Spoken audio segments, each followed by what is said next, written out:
RMC, After Paris.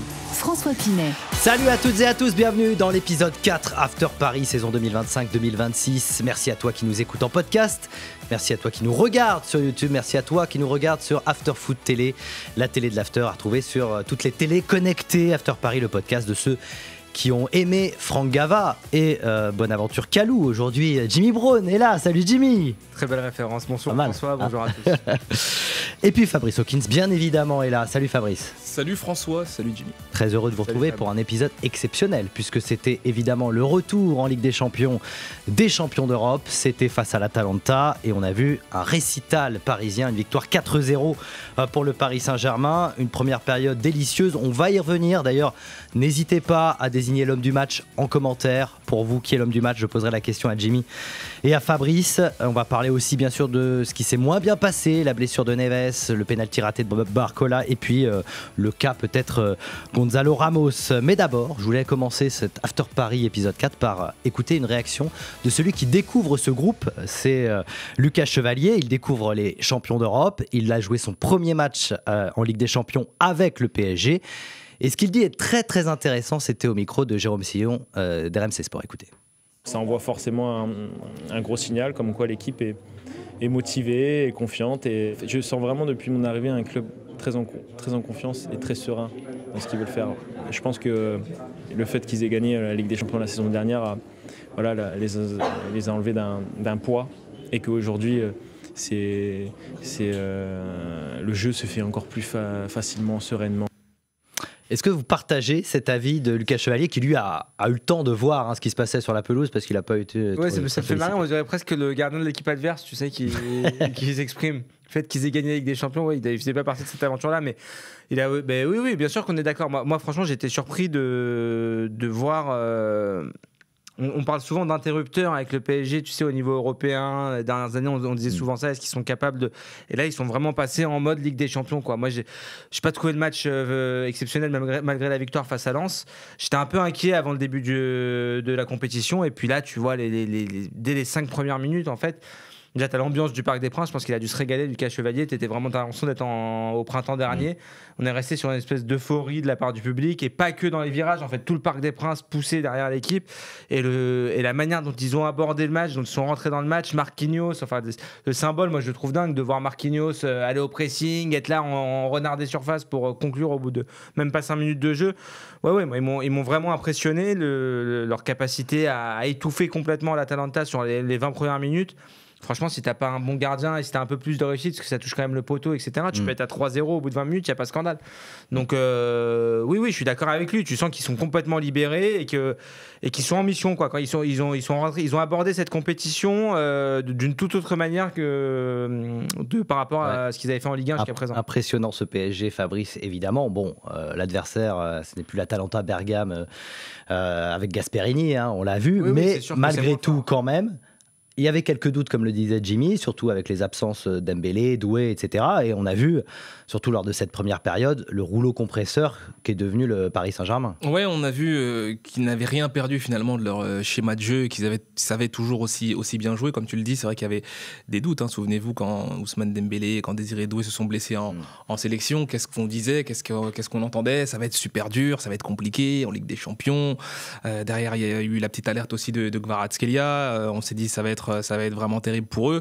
Et finalement, ils ont réussi à montrer encore une fois qu'ils étaient au-dessus dans le jeu. Il faudra voir contre des équipes en tout cas qui sont un peu plus expérimentées, qui sont plus performantes et efficientes aussi. Mais contre l'Atalanta hier, ils ont été, et c'est le mot, impressionnants.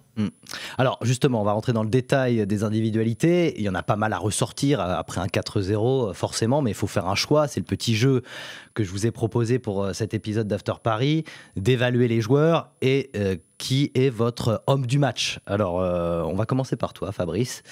Pour toi, quel joueur tu as envie de ressortir après cette victoire? Nuno Mendes. Nuno Mendes pour plusieurs raisons, pas seulement pour son but, mais parce qu'il représente tout à fait ce que souhaite faire Luis Enrique. C'est un dépassement de fonction quasi total. Il sait défendre, il attaque énormément. J'ai une pensée aussi pour lui par rapport à sa renégociation et à sa prolongation de contrat. Ça a été long à se dessiner. Il n'était pas forcément très heureux. On parlait des conditions financières. Il y avait aussi son poste en tout début de saison passée qui avait pu poser problème parce que Luis Enrique avait tendance à le faire jouer dans les 3 de derrière et de laisser vraiment Achraf Hakimi un peu plus haut. Et au cours de la saison, il a modifié ça. Il a aussi, c'est là aussi où on dit qu'il a fait évoluer les choses. Il a su écouter ses joueurs également. Et depuis qu'il est repositionné dans un rôle où il peut attaquer et défendre, il est vraiment exceptionnel. Il sait absolument tout faire. Pour moi, c'est le meilleur à son poste aujourd'hui au monde. Une grande liberté laissée à Nuno Mendes. C'était incroyable de le voir des fois. Donc, moi, c'est les au milieu du terrain, qui sont vraiment plus physiquement, évidemment, très impressionnant. C'est un monstre. Quand il démarre, tu sais que tu peux pas l'arrêter, quoi. Et puis il y a une qualité technique aussi pour un latéral qui est quand même assez impressionnant dans les crochets, etc. Franchement, oui, il a fait un super match. Et là où je rejoins Fabrice, c'est, je me souviens, le début de saison dernière, on était tous frustrés. En fait, on comprenait pas parce qu'on avait déjà vu sur les saisons précédentes par bribes sa capacité à prendre son couloir, etc. Avec Mbappé. Et on comprenait pas pourquoi il était bridé comme ça, et à pas pouvoir monter, à pas pouvoir faire de différence. Et c'est vrai que le fait d'avoir lâché les chevaux de son côté, ça a coïncidé aussi avec le renouveau du PSG, avec une équipe plus impressionnante et encore plus imprévisible. D'ailleurs, simplement un petit détail là-dessus sur son repositionnement et le fait qu'il va maintenant vers l'avant et que Luis Enrique lui laisse la pleine capacité de jouer offensivement. Vous aurez remarqué que c'est ou Neves ou Fabien Ruiz ou Vitinha qui vient compenser. Et ça a vraiment été pensé pour libérer Nuno Mendes et pour qu'il puisse apporter justement offensivement. Et puis Pacho aussi, il a pris une telle importance défensivement, axe gauche, etc., qu'il est aussi capable de couvrir. D'ailleurs, hier sur la fin de match, il le décale à gauche, arrière gauche. Pas sûr que ce soit son meilleur rôle, mais en tout cas, voilà, ça montre à quel point il a confiance en lui. Nuno Mendes, homme du match, évidemment. Je crois qu'on partage tous ça. Peut-être un autre joueur à ressortir. Moi, j'aurais pu citer aussi Nuno Mendes, mais j'ai choisi Gvará parce que j'étais assez inquiet pour Gvará. Moi, je suis de nature assez pessimiste. Vous allez me dire, c'est vrai que depuis le début de la saison, à chaque fois, tu es pessimiste. Mais mais c'est vrai que Gvará, sur le début de saison, il n'avait pas montré, voilà, Super Coupe d'Europe, il n'avait pas été exceptionnel, il avait peu joué en Ligue 1. Là, il démarre contre Lens. Il se blesse, tu te dis bon, est-ce qu'il va pouvoir être là ou quoi? On s'interrogeait la semaine dernière en parlant de Bradley Barcola, du positionnement, qui va jouer à gauche, qui va jouer à droite. Ça, c'est intéressant, parce qu'il joue à droite et il reste à droite. Il y a très peu de permutations entre les deux. Et c'est lui qui décale à droite. Et moi, je me suis dit, je pensais plutôt l'inverse. Est-ce qu'à droite, il va réussir? Et puis là, en fait, il te sort un but de Ligue des Champions, quoi. T'as l'impression d'être sur console. À un moment donné, il démarre, bim, crochet, il te met une frappe exceptionnelle. Et au-delà de son but, il a toujours été, enfin voilà, c'est le Gvará qu'on aime, quoi, qui est toujours dans la provocation, dans la générosité aussi, dans les efforts, etc. Donc oui, j'ai adoré sa prestation et puis il a pleinement rassuré sur son état physique et c'est de très bon augure en vue notamment du déplacement important à Marseille dimanche. C'est un joueur Ligue des Champions, dès qu'il est en Ligue des Champions, dès qu'il est dans les grands rendez-vous, tu peux compter sur lui. Et c'est pour ça que le Paris Saint-Germain l'a recruté quand ils étaient plus en difficulté la saison passée, sur la première moitié de saison. Quand il est arrivé, on a tout de suite senti la différence. Après Gvará, moi je partage le constat de Jimmy, même si sur les premières minutes j'étais un peu inquiet pour lui, je le voyais pas en difficulté physiquement. C'est pas une question de repère aussi, tu vois, parce qu'il a pas l'habitude de jouer là en fait. Ouais, peut-être, mais même dans les courses, je le sentais pas comme d'habitude. Et en fait, il est monté en puissance et il met aussi ce but, il faut se le dire, qui fait toute la différence à 2-0. Il faut marquer ce but. Ils ont du mal, ils ont les occasions, et c'est aussi grâce à cette qualité et c'est aussi pour ça qu'il est aussi important au Paris Saint-Germain. Il arrive à mettre ce but que d'autres n'ont pas réussi à mettre. C'est le côté imprévisible du joueur aussi, qui sort peut-être aussi des schémas tactiques et qui arrive par ses qualités individuelles, ses qualités de dribbleur, ses qualités de provocation, à marquer un but qui n'est pas totalement un but PSG d'ailleurs, parce que mais c'est pas un redoublement de passe, c'est-à-dire que Luis Enrique te dit, moi j'installe des schémas et après ça appartient au joueur, lui, il représente ça pleinement, c'est-à-dire qu'à un moment donné, lui va faire la décision, il va avoir une fulgurance et ce qui est bien chez Gvará, c'est qu'il n'y a pas que ce côté-là. Il y a en même temps la générosité, les efforts. C'est pas un mec qui joue pour lui tout le temps. Mais voilà, il peut être capable. Je pense que la trêve a pu lui faire du bien. Il a été décisif avec la Géorgie de Willy Sagnol pendant la trêve. Il a marqué sur les 2 matchs. Et il revient bien. Donc c'est important.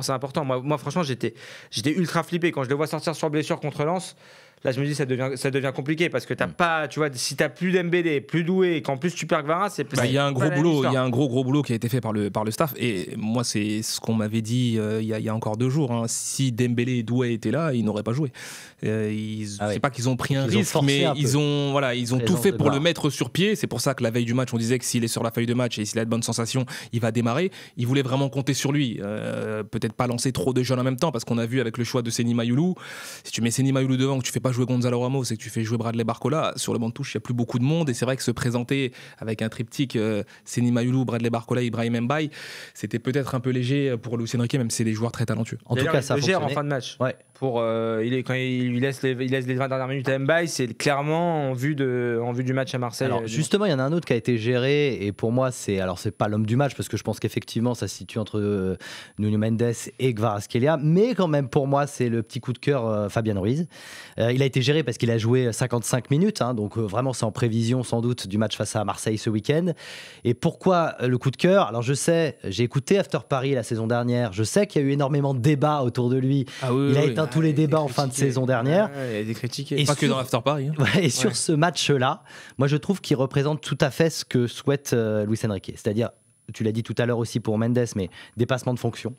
Fabian Ruiz, il est indissociable des 2 autres du milieu de terrain, Vitinha et Neves, mais lui, il a cet apport offensif qu'il montre en début de partie, avec évidemment sa passe décisive et la passe qui aurait pu être décisive avec la talonnade pour Hakimi. Il a une qualité technique fantastique, et surtout, il s'intercale entre les lignes, et je pense que pour un adversaire, c'est horrible de jouer face à une équipe qui a un Fabian Ruiz, dont tu ne sais pas ce qu'il peut faire, et avec sa qualité évidemment technique, et il compense ensuite pour permettre à Mendes par exemple de monter. Je te rejoins, et au-delà moi de toutes ses qualités techniques, et même il est physiquement impressionnant aussi, parce que dans sa capacité à répéter les efforts, etc. Moi, ce qui m'impressionne le plus chez lui, c'est la force mentale du gars, parce que il y a un an, tu te dis, il est au fond du trou, il va jamais réussir dans ce club-là, ça va pas marcher, etc. Et un an plus tard, t'as l'impression que c'est son équipe en fait.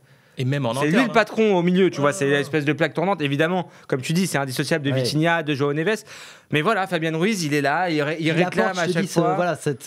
Il fait le lien attaque-défense. Il est capable d'aller vraiment de l'avant. Il est ultra important, je pense, au milieu de terrain. Je sais pas comment. Je pense que Luis Enrique, il l'adore. De toute façon, ça se voit. Mais même à l'époque, il le défendait déjà. S'il n'était pas là, Luis Enrique, c'est sûr et certain qu'il serait parti.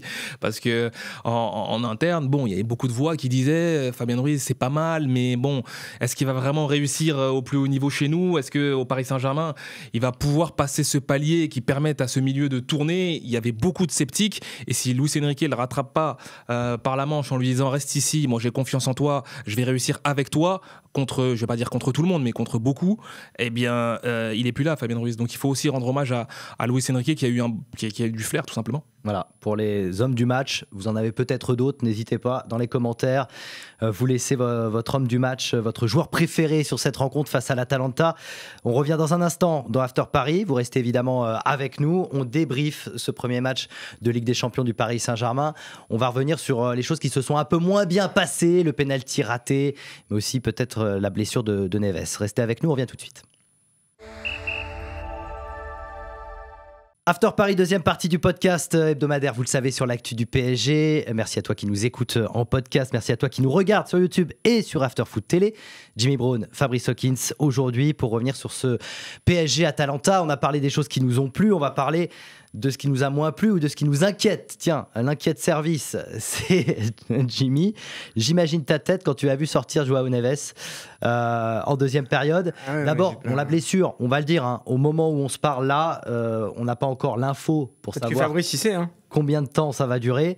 Mais il veut pas dire. Il est sur son téléphone, il est en train de chercher. Il a l'info qui est en train de tomber sur les infos qui tombent en direct. Non, mais c'est vrai qu'il a passé ses examens aujourd'hui, et la décision, dans tous les cas, va tomber incessamment sous peu. Il y a, je veux même pas dire qu'il y a de l'optimisme ou il y a du pessimisme. Hier, on espérait juste qu'il puisse jouer contre Marseille, mais rien n'était sûr. Donc, il a passé ses examens, ça on peut vous le dire, et la décision va tomber bientôt. Ouais, quand c'est pas un coup, et hier malheureusement c'est pas un coup qu'il prend, il se blesse un peu tout seul sur une reprise d'appui. J'ai du mal à penser qu'il soit opérationnel contre l'OM, parce que Kvara, pour le coup, lui, c'était un coup. Ouais, exactement. tu peux récupérer vite. Un gros coup, mais un coup. Ça peut être Là, quand embêtant. c'est musculaire, en général, c'est malheureusement un petit peu plus long, mais évidemment que c'est une source d'inquiétude parce que, comme on le disait il y a 2 minutes en parlant de Fabien Ruiz, ce trio du milieu, il fonctionne par la complémentarité en fait entre les 3 membres. Et là, quand on perd un, et moi perso, João Neves, c'est mon chouchou. S'il y en a un que je dois ressortir dans cette équipe, moi j'adore ce joueur parce que voilà, il a quelque chose quand il a le ballon dans les pieds. Même quand il l'a pas, il est toujours en train de courir, il a une énergie, il est capable d'être décisif aussi, mais il a été décisif dans des grands matchs la saison dernière.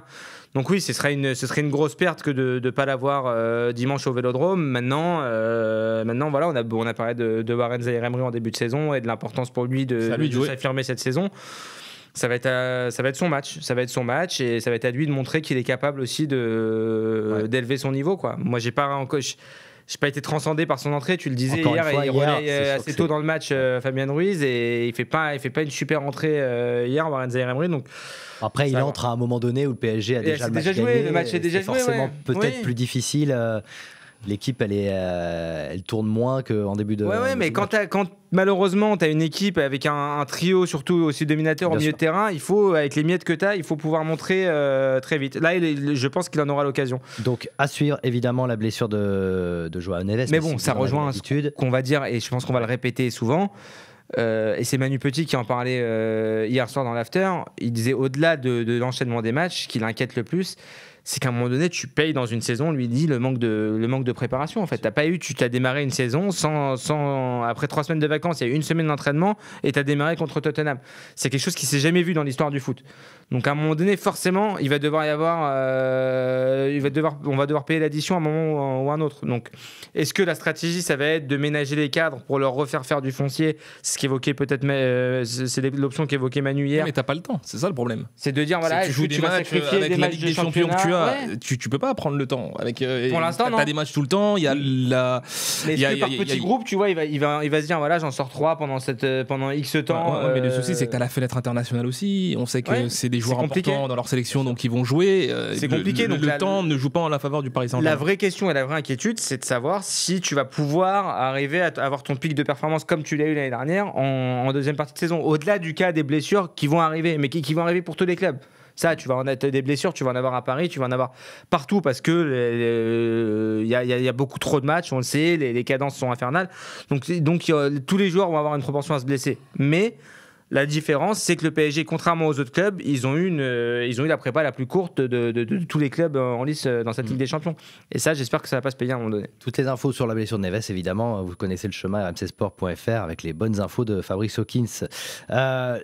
Autre point noir, on a envie de dire qu'il y a eu quand même des déceptions hier, parce que c'était un récital, mais ce penalty de Bradley Barcola, je vous renvoie au dernier épisode d'After Paris où on parlait de Bradley Barcola, où forcément après il a marqué encore une fois le week-end dernier.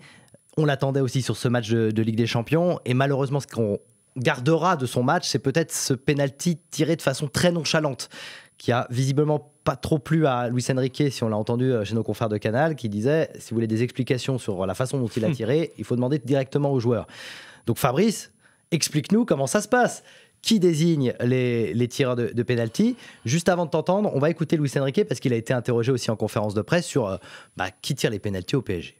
On a montré la saison dernière qu'on a eu beaucoup de joueurs qui peuvent être les tireurs. Et en ce sens-là, aujourd'hui, on a pensé que Bradley, qu'il a marqué aucun but sur les pénaltys, d'avoir cette possibilité comme davantage. Mais normalement, ces situations, c'est plus pour Vitinha, c'est plus pour Ousmane, et pour Gonzalo aussi, Nuno Mendes. Et on a beaucoup de tireurs, Bradley Barcola, bien sûr. Alors, la question maintenant, Fabrice, c'est la hiérarchie des pénaltys. Il en parle un petit peu, il parle de Dembélé, évidemment, mais qui n'est pas là actuellement. Est-ce qu'il y a une hiérarchie claire et nette au Paris Saint-Germain? Juste, ça commence à être un vrai sujet, Fab, parce que 4 sur 8. Hein.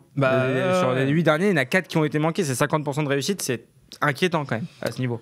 En fait, le sujet des pénaltys, je vais vous renvoyer évidemment à l'ouvrage de l'enfer au paradis, parce qu'on explique bien comment ça s'est passé. Non, c'est pour comprendre la situation actuelle au Paris Saint-Germain concernant les pénaltys. Le tireur des pénaltys aujourd'hui au club s'appelle Ousmane Dembélé.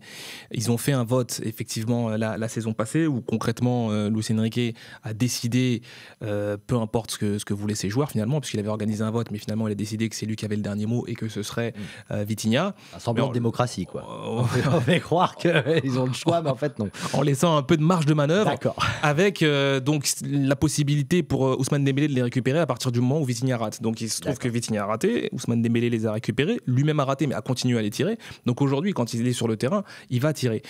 Maintenant, il n'est pas là pour un petit moment. Donc là, il s'ouvre une espèce de zone grise. Et force est de constater, et il l'a dit hier, que c'est lui qui va désigner les tireurs de pénalty. Bradley Barcola, il n'a pas pris le ballon en se disant bon, c'est moi qui vais tirer parce que je me sens bien. Le coach a sans doute voulu lui donner de la confiance aussi. Rappelons quand même l'historique de Bradley Barcola, où cette saison, l'été dernier, il y a eu un petit peu de doute aussi de sa part. Donc sans doute Luis Enrique a trouvé bon de vouloir le rassurer aussi par rapport à ça. En plus, il est en pleine bourre, il a marqué un doublé face à Lens, il est vraiment dans une très bonne période. Et je pense vraiment qu'il a voulu lui donner ce penalty-là en lui disant voilà, marque encore en Ligue des Champions, prendre la confiance, il faut aussi que ce soit important pour nous dans cette compétition. Malheureusement, il a raté, et Jimmy le disait, le bilan il n'est pas bon, 4 pénaltys marqués seulement sur les 8 derniers, et donc je pense qu'il y aura peut-être un petit peu moins d'expérimentation en attendant le retour d'Ousmane Dembélé. Ouais, risque pas de revoir Barcola tirer un penalty, quoi. C'est ce que veut nous dire Fabrice. Après, tu as aussi l'école de ceux qui disent, et c'est au micro de Canal hier, David Ginola qui disait à la mi-temps, ok, on lui tombe dessus Barcola, mais si le gardien part de l'autre côté, il est prêt à contre-pied, et tout le monde dit ouais, il a tiré avec calme, il a tiré avec il prend pas du tout d'élan. Oui, mais c'est en fait, je pense une que façon de tirer. Je pense que Vitinha, les 2 derniers, les a ratés avec une course aussi. La façon de tirer Vitinha est très particulière. Neymar, il est rentré dans la tête de beaucoup de joueurs sur les pénaltys. En fait, il faut que les joueurs comprennent que tout le monde n'est pas Neymar. Et moi, je suis partisan des mecs qui envoient des sacoches comme Nuno Mendes, par exemple, qui a toujours des nerfs très solides, que ce soit avec le Portugal, le PSG dans les séances. D'ailleurs, il le mentionne dans le son, je crois, Luis Enrique. Pourquoi pas Nuno Mendes? Voilà, s'il est sur le terrain, c'est un mec, tu sais qu'il va envoyer fort sous la barre. Ça reste pour moi le meilleur moyen de marquer des pénaux. Voilà, ça c'était l'histoire des pénaltys. Et puis alors il y a cette gestion quand même dont je voulais parler avec vous, du cas Ramos. Ramos, il marque certes le 4e but pour le Paris Saint-Germain. Il n'était pas titulaire, c'était Mayoulou qui avait été choisi quand même de façon un peu surprenante, en tout cas de notre point de vue. Et ensuite, quand Mayoulou sort, qui est-ce qui entre pour prendre la pointe de l'attaque? C'est Ly. Le désaveu, il est surtout là en fait. Voilà. Et ensuite, évidemment, avec la blessure de Neves dont on a parlé, voilà, on change un peu la stratégie. Ramos rentre à ce moment-là et Ly repasse au milieu de terrain. Le problème en fait, c'est que l'entrée de Gonzalo Ramos a donné raison à Luis Enrique. Parce que Luis Enrique, en fait, il part du principe, et c'est pas un secret, qu'un numéro 9 doit savoir tout faire et surtout participer au jeu. Chose que peuvent faire Seny Mayoulou, Kangin Lee, et un petit peu moins, c'est vrai, Gonzalo Ramos, même s'il n'est pas maladroit, il n'a pas les pieds carrés, il sait faire contrôle-remise, il n'y a pas de problème, mais il est moins fin techniquement que les autres. Et moins mobile aussi. Et moins mobile. Surtout ça. Et surtout, au club, beaucoup pensent que c'est un joueur qui est plus fait, dans ce système en tout cas, pour rentrer dans les fins de match, aller mettre la tête, faire la petite course, mettre le but en renard des surfaces, plutôt que de démarrer les matchs. Et eux adorent Gonzalo Ramos, vraiment. Quand il a dit « je reste cet été », il n'y a pas eu de débat en disant « non, mais ce serait bien que tu trouves un club ». Non, reste, mais par contre dans un rôle déterminé. Et je pense que Gonzalo Ramos, son rôle, en tout cas jusqu'à ce qu'il quitte le Paris Saint-Germain, ce sera celui d'un super sub. Et il le sait. Après, je pense qu'il commence à comprendre, et je pense que ça va le titiller, parce que l'idée pour lui en restant, c'était de jouer. Il adore le Paris Saint-Germain, il avait des possibilités au Milan AC mais aussi en Angleterre, il aurait vraiment pu partir dans un top club. Il a quand même une cote sur le marché, Gonzalo Ramos, attention, international portugais, il a des références, personne n'oublie les saisons qu'il a fait au Benfica, et donc il avait vraiment des portes de sortie. Lui a décidé de rester, le club lui a dit pas de problème. Je pense que quand il a vu Ousmane Dembélé blessé, il s'est dit il y a une porte qui va s'ouvrir. Il n'a pas su saisir quand Luis Enrique lui a donné sa chance quand il a été titulaire. Ouais. Et là, c'est vrai qu'il glisse doucement mais sûrement vers une place de super remplaçant. Oui, mais il ne faut pas oublier, voilà, Fabrice le disait, mais il y a quand même eu le match contre Lens où il est titulaire, oui, complètement. il passe à côté. Ah bah c'est ça. Mais là où moi j'étais surpris, hier on se parlait, je ne vais pas trahir Pierrot Dorian, qui est aussi un grand supporter du PSG. Il me dit ouais, Ramos, quand on voit la compo, on voit Mayoulou devant, il dit je pense qu'il l'a tué Ramos à ce moment-là. Et moi je lui dis non, parce qu'en fait il fait pas un bon match contre Lens et tu comprends l'idée de le mettre sur super sub, etc. Par contre, quand il rentre Kanguinli à la place de là, je lui dis là c'est beaucoup, tu vois.